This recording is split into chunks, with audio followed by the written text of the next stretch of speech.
किछि दिन आगरू जेन लगाण वर्षा है 2-3 दिन से वर्षार एते लोकंकर क्षति होइए लोकंकर एते क्षति होइए जे गोटे गोटे जगार नाही नथिबा असुविधा होइए आ बहुत लोग धान चाष कर कांदुचन कारण प्राय लोग धान संग्रह नहीं करि थाई ताली आर बहुत लोग धान भिजी जिकर गजा हो जाइए जेनटा आम देखिपार मुख्यमंत्री भी जाऊन आमर उपमुख्यमंत्री भी जाऊन आर भी मंत्री मैंने जाऊन और जेन जगार गोटे चाषीटे जगतसिंहपुर जिले में सुसाइड करिछन मेन कर लोन आनी लोन आनी सारा पर जिते बेले धान अमल समय जिते बेले संग्रह नहीं करि पारले वर्षार लगी तो निजे आर लास्ट आउर ताकर बुद्धि किछि नहीं दिसेला लास्ट के सुसाइड कर देले।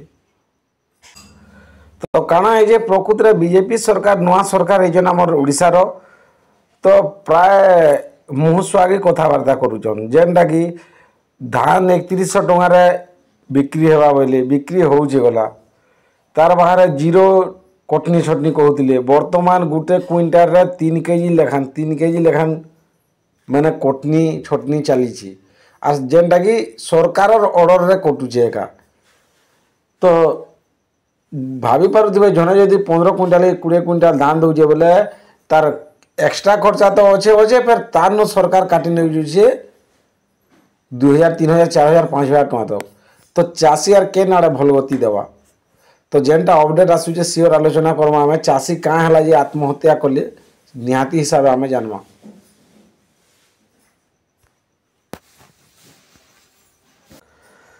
जीवन हारी चाषी परिवार को भेटिले विरोधी दल नेता नवीन पट्टनायक आत्महत्या करिथिबा चाषी कृतिवास स्वाईं परिवार को आज विरोधी दल नेता नवीन पट्टनायक भेटिଛନ୍ତି से परिवार वर्ग को समवेदना जणाइଛନ୍ତି। एही समय तांको सह विधायक उमाकांत भई और शारदा प्रसन्न जेना भी उपस्थित थिले। जगतसिंहपुर बालीकुदा आत्महत्या करिथिबा चाषी कृतिवास स्वाईं परिवार को आज विरोधी दल नेता नवीन पट्टनायक भेटिଛନ୍ତି से परिवार वर्ग को समवेदना जणाइଛନ୍ତି। यही समय तांको सह विधायक रमाकांत भई और शारदा प्रसन्न जेना भी उपस्थित थिले।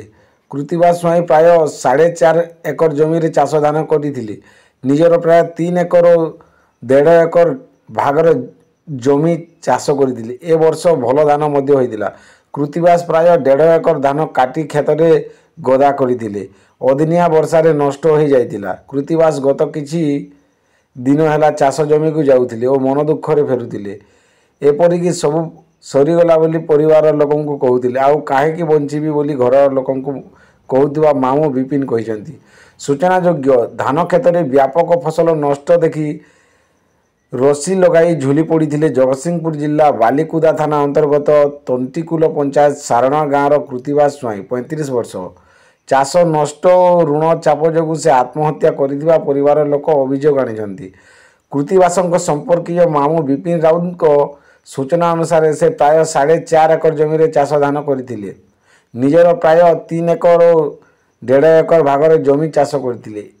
ए वर्ष भल धान मध्य होइतिला।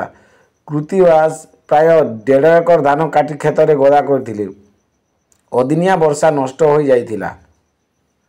कृतिवास गत किछि दिन है चाष जमी को जाऊे और मन दुख रे फेरुतिले एपरिक सबू सरीगला बोली परिवार लोक कहते आउ कहीं बंचीबी बोली घर लोक कहूबा मामू विपिन कहते।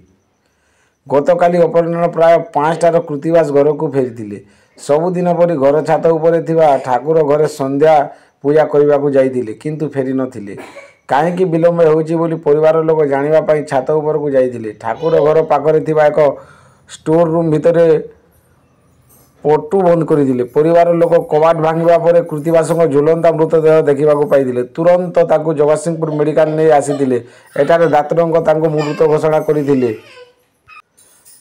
तंटीकुल पंचायत सरपंच सुप्रिया दास कहवा अनुसार कृतिवास माइक्रो फाइनान्स रु 50,000 टंका और हाथ उधारी आनी फसल क्षति देखी आउ सही न पारी एभली चरम निष्पत्ति नहीं।